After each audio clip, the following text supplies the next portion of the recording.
We back talking about the devil as our adversary. And when I mean the devil as our adversary, I'm talking about the children of God. Because if the devil is not your adversary, then you're on his forces.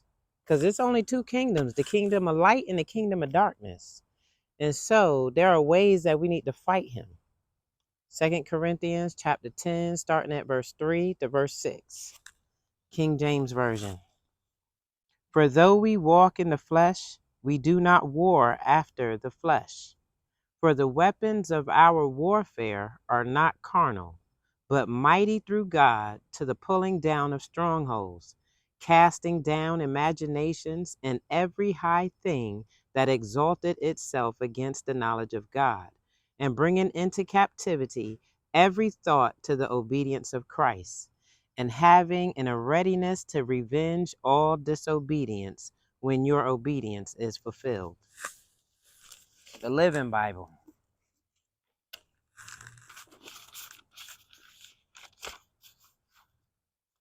Starting at verse 3. 2 Corinthians chapter 10.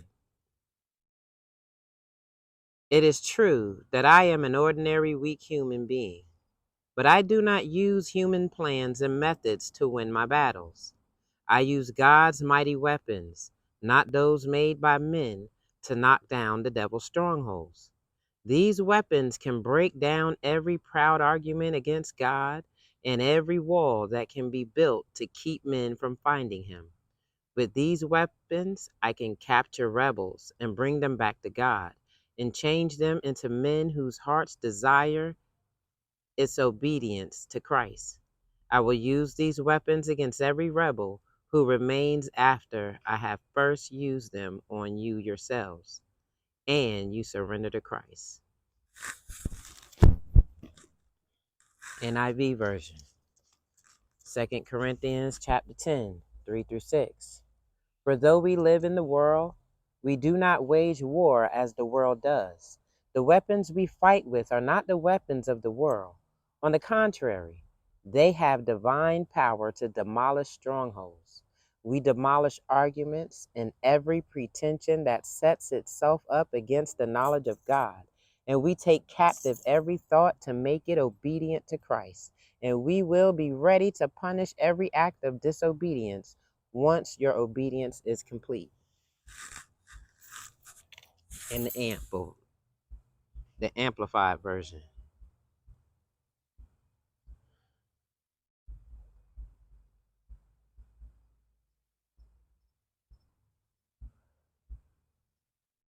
For though we walk in the flesh as mortal men, we are not carrying on our spiritual warfare according to the flesh and using the weapons of man. The weapons of our warfare are not physical weapons of flesh and blood. Our weapons are divinely powerful for the destruction of fortresses. We are destroying sophisticated arguments and every exalted and proud thing that sets itself up against the true knowledge of God.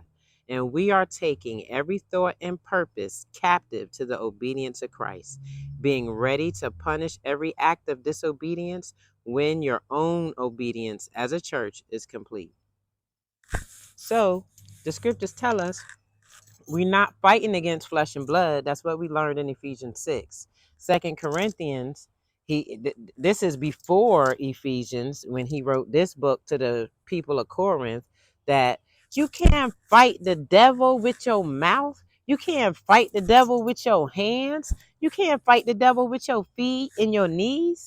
You got to get on your knees. You got to go back to Ephesians 6, jump ahead to Ephesians 6, and put on the whole armor of God, because it's evil in the day that we're standing in. And if we're going to stand, we have to have on the armor. What is the armor?